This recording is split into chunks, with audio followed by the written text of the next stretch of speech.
आगे आता है चाय के बारे में, मसाला टी के बारे में। तो मैं एक डॉक्टर होके मसाला टी के बारे में क्यों बता रही हूँ, इसका हमें रीज़न बताया है रफ़ीक सर ने स्टार्टिंग में, क्योंकि इसमें जो हर्ब्स है ना, आयुर्वेदा के हर्ब्स, वो हमें कैसे बेनिफिट्स करेंगे, मैं आपको वो बताऊँगी। तो हमारा यहाँ एक भी घर ऐसा नहीं है कि जहाँ पे चाय नहीं बनती, राइट? तो चाय हर घर में बनती है, लेकिन वो चाय के इफ़ेक्ट अगर हम रोज़ उसको कंज़्यूम कर रहे हैं और वो बॉडी को तकलीफ दे रहा है, तो ये कभी-कभी ये हो सकता है कि उसके ज़्यादा इफ़ेक्ट बॉडी एसिडिक की तरफ चली जाती है, राइट? तो एसिडिक बॉडी ना होने के लिए हमें ये मसाला टी आपके रेगुलर टी से, मतलब जो भी आप नॉर्मल टी भी कोई दूसरे लोग ले रहे होंगे, तो उनको आप बता सकते हो कि आप इससे रिप्लेस करो, ताकि ये जो हर्ब्स है, उसके बेनिफिट्स भी आपको अच्छे से मिलते हैं, राइट? तो ये एक इसमें जो हर्ब्स है उसके बारे में अभी आपको मैं बताऊँगी। तो मेन इसमें टी पाउडर है, आसाम सीटीसी टी का टी पाउडर है, और आसाम में प्योर टी फॉर्म मिलता है। आसाम की टी पूरे इंडिया में या फिर आउट ऑफ इंडिया में भी मशहूर है। दूसरी बात, इसमें अश्वगंधा है। अश्वगंधा अपनी रिजुविनेटिंग पावर पावर के लिए, प्रॉपर्टीज के लिए, या फिर हमारी एनर्जी लेवल बरकरार रखने के लिए कितनी अच्छी है, अश्वगंधा के बारे में सबको पता है।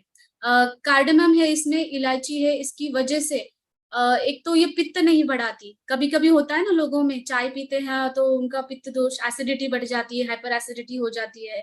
तो ये जो फॉर्मुलेशन है, ये जो मिक्सचर है, वो ऐसा मिक्सचर है जिससे आपकी बॉडी की एसिडिक लेवल नहीं बढ़ेगी। कार्डेमम को एला कहा जाता है आयुर्वेद में, जो शीत गुणधर्म की है, कूलिंग इफेक्ट होता है उसका। जिंजर सबको पता है कि डाइजेशन के लिए बहुत हेल्पफुल है। साथ ही में वो सर्दी, खांसी, जुकाम में भी हम जिंजर ज़्यादा से ज़्यादा लोग घर पे दे देते हैं। तो जिंजर ऑलरेडी इसमें एडेड है। क्लोज, लौंग एडेड है। लौंग अपने लौंग को भी ऐसा कहा गया है कि एक शीत प्रॉपर्टी की है, मतलब कूलिंग नेचर की है। इसकी वजह से हीट नहीं बढ़ती है। और दूसरी बात, ये टूथ एक है या फिर माउथ फ्रेशनर, उसका इफेक्ट है। क्योंकि बहुत लोगों को हमने देखा है कि इंडाइजेशन की वजह से या फिर कभी-कभी कॉन्स्टिपेशन की वजह से उनको हैलिटोसिस होता है, मतलब बैड ब्रेथ, जब भी वो बात करते हैं ना तो मुँह से कुछ बदबू आने लगती है। तो इन केसेस में तो इस कंडीशन में क्या होता है, मेनली उनका डाइजेशन हैम्पर होता है। तो ये डाइजेशन, तो हमारे ये जो जिंजर है या फिर क्लोज है, उससे एक माउथ फ्रेशनर जैसा इफेक्ट होगा। तुलसी मेन इफेक्टिव है इम्यूनिटी बिल्डअप के लिए, इम्यूनिटी के लिए, या फिर सर्दी खांसी, चाय में तुलसी है तो इम्यूनिटी बहुत ही अच्छी बेहतरीन बनती है। ये अथिमथुरम, इसका मतलब है मुलेठी।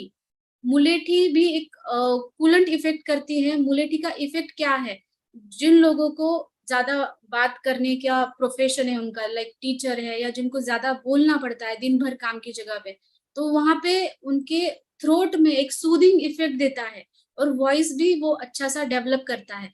क्योंकि सर्दी खांसी होने के बाद थ्रोट पेन होता ही है, तो ये थ्रोट पे ज्यादा काम करती है मुलेठी।